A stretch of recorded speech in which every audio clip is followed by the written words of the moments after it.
I can do the whole overture, the musical instrumental overture to The Sound of Music, because I've been watching that movie since I was a kid, and I love it so much. I was just doing some chores around the house, and I started humming, and I don't know where the humming, I don't think of the humming. The songs just sort of pop into my head, and as I was humming earlier, the overture to The Sound of Music came up, and I just was doing the whole thing. I was cleaning the bathroom.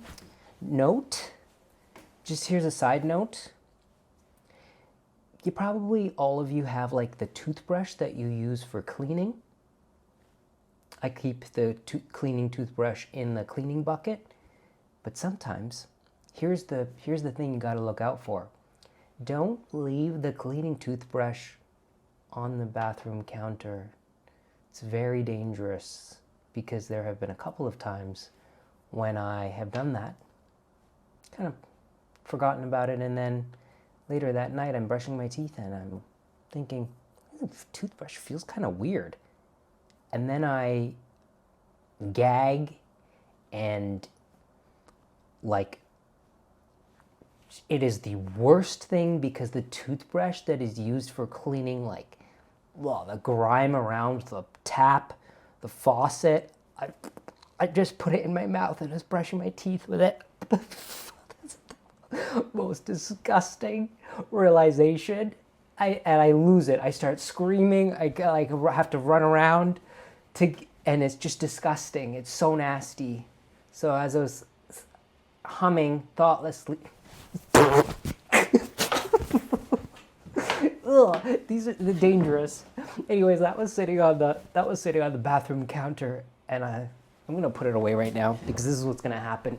It's gonna end up sitting somewhere in just the nastiness. Oh, so disgusting. These are the dangers of cleaning. Okay, well, the whole point of all of this is raindrops on roses, whiskers on kittens, bright copper kettles and warm woolen mittens, brown paper packages tied up with string. These are a few of my favorite things. So it's very funny that at this time of year, the first lines of that song seem to always be around me. And especially this year, those things in the last couple of days have really taken over the day. And I thought, wow, maybe that's why the song was in my head. So I thought I would share with you a few of my favorite things during this holiday season.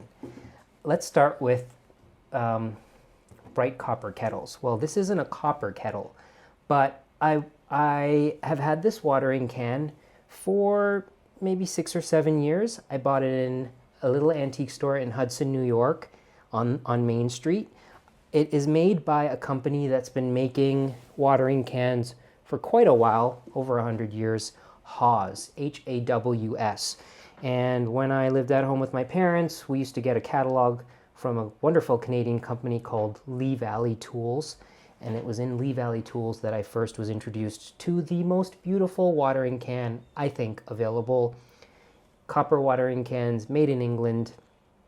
They are a work of art. They're sculpture, but they were very expensive. And as a teenager living at home, there was no way that we would ever buy a watering can like that, but I could dream. And I thought, if I ever see one that's secondhand and it's affordable, I'm gonna get one, which happened. So this was, I think it was 20 bucks. Usually they're a lot more. It was kind of dinged up and I polished it up, and I've been using it over the years, and it started leaking water. It started leaking water from down here, and then it started to get kind of corroded, and the leaking became worse. Well, I didn't know what to do. I was sad about my Haws watering can coming to an end, and I did contemplate just getting rid of it, because what do you do? But then I remembered someone who fixed a bicycle lamp for me last year, my candle-powered bicycle lamp, and I happened to be taking another lamp to him. This is a couple weeks ago, so I thought, why don't I ask Alex from Lewis Restorations? This is the company, Lewis Restorations, 1675 Roosevelt Avenue, Bohemia, New York. I thought, why don't I ask Alex if he can fix up my watering can? So he said, sure, he could totally fix that, solder the hole, and while he was working on this needed a few little repairs. This is my kerosene-powered bicycle lamp. This top had fallen off, and it needed to be welded back on, soldered back on.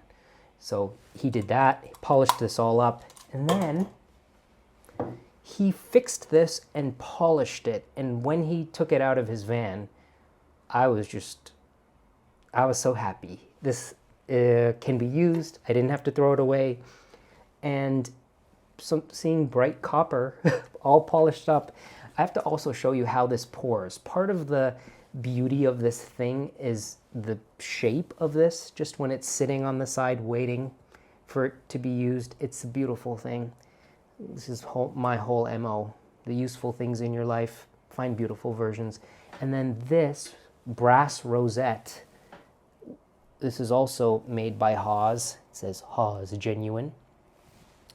It is angled. It's angled so dramatically. It's like whoop, and that creates this beautiful, gentle pour. So if you have like delicate plants,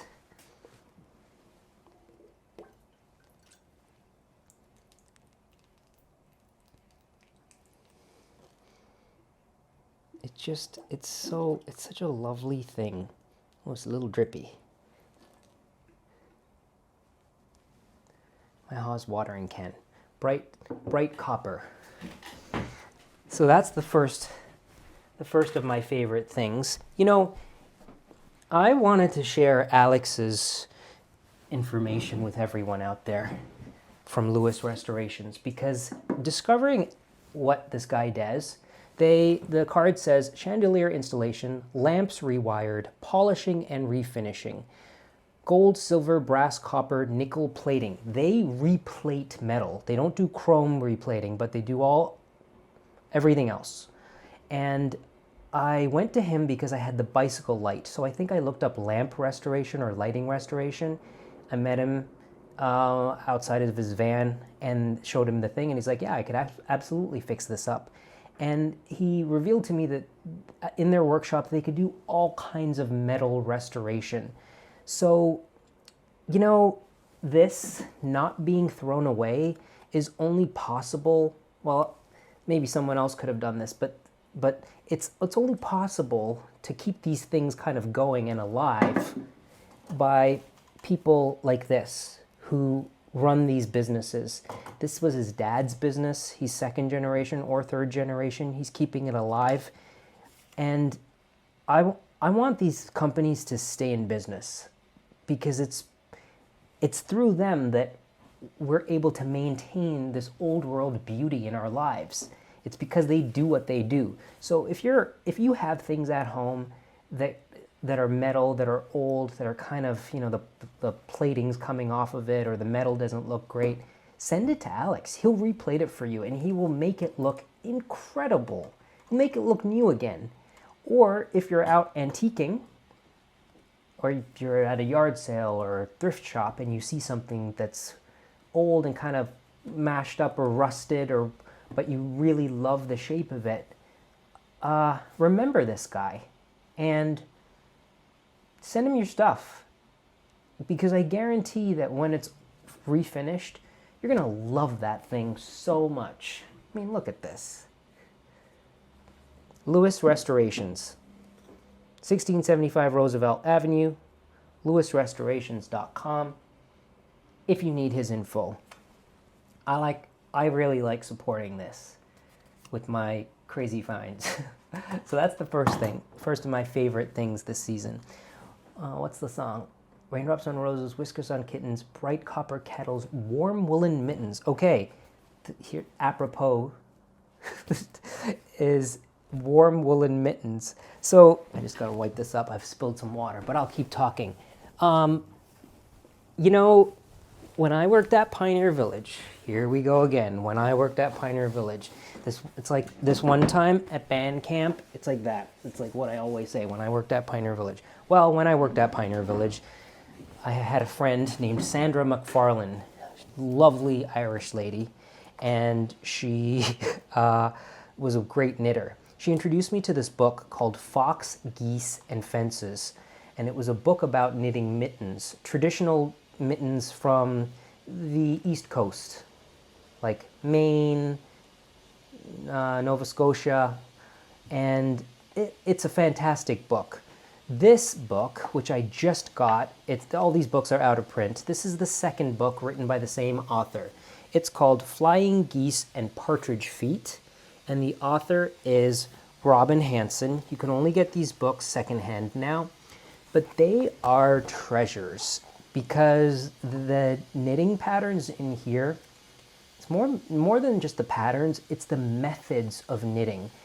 I was a teenager when Sandra introduced me to these books, and I started knitting mittens using the wool that I was spinning at Pioneer Village. Some of these mittens are thrummed, which means you take the fleece from the sheep before it's spun, you card it, and then you make these little rolls and you knit it into the mitten so that the inside of the mitten is shagged, and that's like a wool fleecy lining. Well, in the book, she talks about the difficulty if you live in a city and you don't have access to sheep or you're not a spinner, where you can get similar things or where you can get unspun fleece. What I loved was that everything she was describing I could do because I was in a place where we had a flock of sheep and we were shearing the sheep.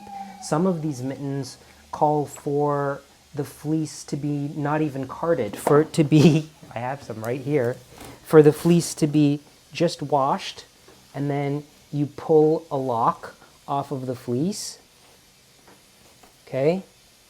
You stretch it apart, but keeping this intact. Look, this fleece even has straw in it. It's really minimally processed, and I can still feel the lanolin in here. While you're knitting with your yarn, which I also have, here's some homespun. I spun this on the spinning wheel. So while you're knitting, you knit a stitch, and then you knit some of this into the mitten. And then you knit another stitch, and then you knit some fleece. So as you're knitting, this is not a good demonstration. As you're knitting, you're tying down the fleece, and it creates a very thick, fluffy, warm mitten. So I have so many interruptions today. I gotta turn off this heater because it's so noisy. Quiet you. Making so much noise, taking all the attention away from me in my video. I want to read you something from this book. This is, as I said, this is the second book by this author. She talks about the importance of using pure wool. On the subject of wool versus synthetics, I repeat a story I told before in Fox and Geese and Fences. In the first snowfall one winter, our children burst out of the house in whatever winter clothes they could find. Last year's jackets, unmatched boot socks and mittens, and caps that were too big or too small. About 10 minutes later, my 7-year-old was back inside in tears. "My hand is so cold," he wept, shaking it splashily. On that hand, he was wearing a mitten made of a synthetic yarn. It was soaked like a wet mop, it was heavy, and it was freezing cold. The other hand, which emerged from its mitten, rosy and steamy, I'm not exaggerating, was wearing a wool double-knit mitten, like the ones you'll find in this book. It was covered with caked-on wet snow, but it was warm and dry inside. Some knitters tell me wool is harsh to knit with. If you think so, choose a softer wool. Not all wool is scratchy. And then she goes on about wool and the properties of wool. But this book has incredible patterns in it. The mittens that I'm going to make, like that's why I have all this stuff ready, are called double rolled mittens. And the pattern is based off of an example that is pictured here, knit by a lady named Hattie Stover Brown in 1897. And the mittens are from the Maine State Museum. Those mittens are from 1897. And the cuffs of the mitten, they have shag on them, which is where this technique I didn't know about, where you take wool and you sew it around a pencil, then you pull out the pencil, you sew it into the ribbed cuff of the mitten, and then you cut it. And it creates like a shag, like a carpet. And when I saw this, I was like, that is brilliant, because so often when I'm riding my bike, I'm fiddling around with my cuff of my coat and my glove or my mitt, because there's a space in between them, and that's where the wind is going, and it's making my whole arm cold. Well, if you had a shagged cuff, it creates insulation. Like it fills up the space between the cuff of the garment and your mitten. And this is just one example of the very practical, primitive mittens in here. Here's another mitten, shagged logger's mitten, copied from a pair in the Maine State Museum from 1903. So these are mittens that were real working garments. They were made with local material, with methods that were developed to really withstand the cold, and people that were working out in the cold doing things like logging. And as I said before, the reason why this book speaks to me so closely is because the wool that's used in here for these original mittens was hand-spun wool and really minimally processed or unprocessed fleece. Most people don't have that. I do. I have a spinning wheel. I have fleece. And it's always excited me that my homespun yarn, this is yarn that I spun last year and that I dyed this summer in indigo. I have all kinds of different colors. This is indigo from, like 10 years ago. Look at the difference in the color. This is kind of purple. Here's wool that I dyed with cochineal. A little bug from Mexico. Here's madder root. This is all of this is wool that I spun. Here's another version of indigo. A greeny blue. Look at these beautiful colors. All natural dyes. So for me, when I am looking for inspiration for knitting, because the wool that I have is so precious to me, because I spun it and it took so long to spin and I dyed it, I want to make something that is like a jewel of a garment. And I'm always sort of thinking of something that's also going to be very practical. And this book, Warm Woolen Mittens, bright copper kettles and warm woolen mittens. The key thing is warmth. I'm a broken record here, but it's something that with all of the crap that's available today, you go out and you buy something and you feel it maybe and you think, oh, this is really thick and this is really soft.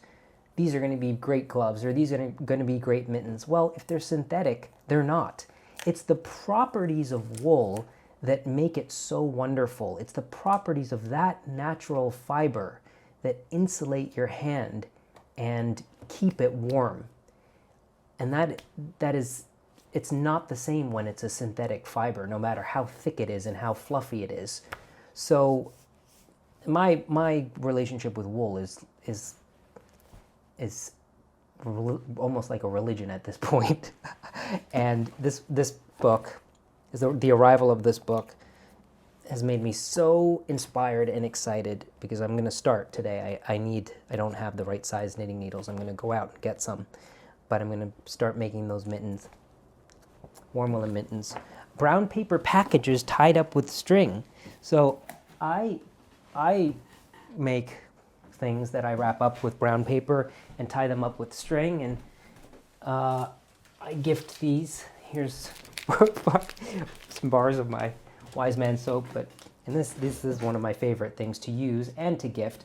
But what I wanted to share with you is the brown paper package. It's a cardboard package that arrived from England yesterday, and this really, during the holidays, is one of my favorite things. I was introduced to Fortnum and Mason through one of my biggest influences.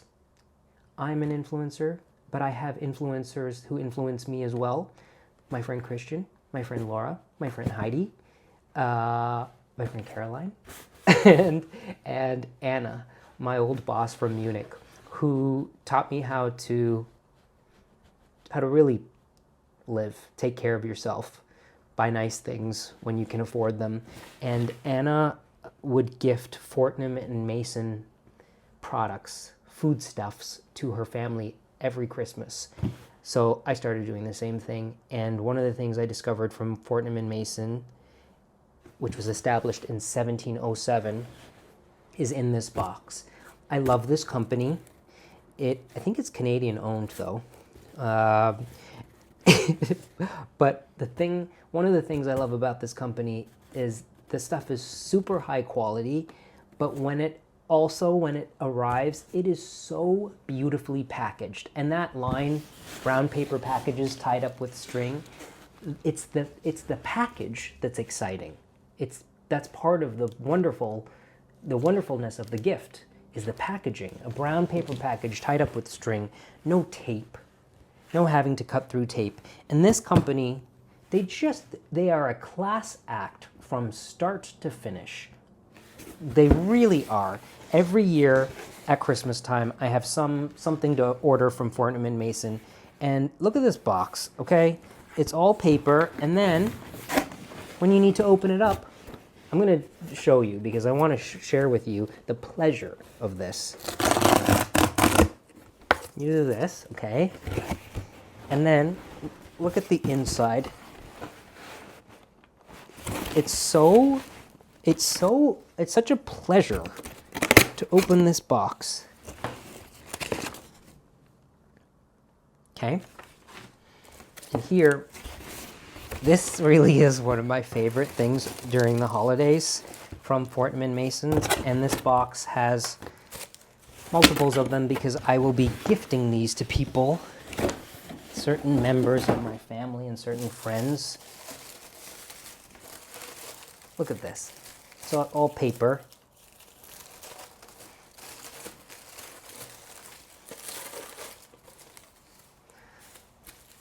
These are Fortnum and Mason jellies. They come in this lovely green tin, this teal-colored tin. They're pâté de fruits d'Auvergne, sweet jewel-like jellied fruits, perfect petit fours. They're little squares, and in the box there's like 4 different colors: orange, sort of a pinky color, purple. They are made from real fruit juice: apricot, black currant, strawberry, raspberry, and orange. And they're sugared, like little jellies. They're delicious. They're so luxurious. You open this box and there's like paper over top of it. It's a delightful thing. And when I go to Toronto and stay with Laura, Jack, and I will have one of these, or 2 of these, or 3 of these every evening before we watch our movie, or before we watch something on TV, or just as we're sitting around. This sits on the coffee table. Even this sitting on the coffee table is a beautiful thing. So my brown paper package this year contains these fruit jellies from Fortnum and Mason. What a great company. Thank you, Fortnum and Mason, for existing. The next thing that I love is from France. So I really like beautiful packaging because as you're consuming the thing, you see the packaging. And if the packaging is beautiful, it just adds to the whole experience while it's sitting in your cupboard or, as I said, sitting out. It's a lovely thing to look at. Usually, the care that goes into beautiful packaging is reflective of the care that goes into the actual goods. Usually, I don't think I've had an experience where I've been let down by beautiful packaging and crappy goods on the inside. So, I shop with my eyes often. Like I'll just look, and when something is really beautiful on the shelf, I pick it up and I'll take a chance, and it usually not let down. That is the case with my favorite type of black tea, Mariage Frères, Maison du thé à Paris depuis 1854, 1854. Is that right? Correct me if I'm wrong. Just look at this tin. A black enamel tin, loose leaf tea. This, and then the names of the tea. So I bought this tea because it is from the homeland of my parents and my ancestors, Ceylon, and because it says Ceylon, Orange Picot, Retina Pura, Thé Noir Orange Picot Journée, Daytime Orange Picot, Orange Picot Black Tea. I just love this label. Look at their little logo. It's so beautiful. The palm tree, Onde, Chine, Ceylon, Formose. Okay, this is another one. And during the holidays, every day I have a cup of tea in the afternoon with a piece of Stollen. My angel of a friend in Munich, Beate, who was my old neighbor, every year she buys the nicest Stollen, all handmade, packs it up, and then ships it to New York to gift to me. And every year when I open it up, I get teary, and I eat that whole thing by myself.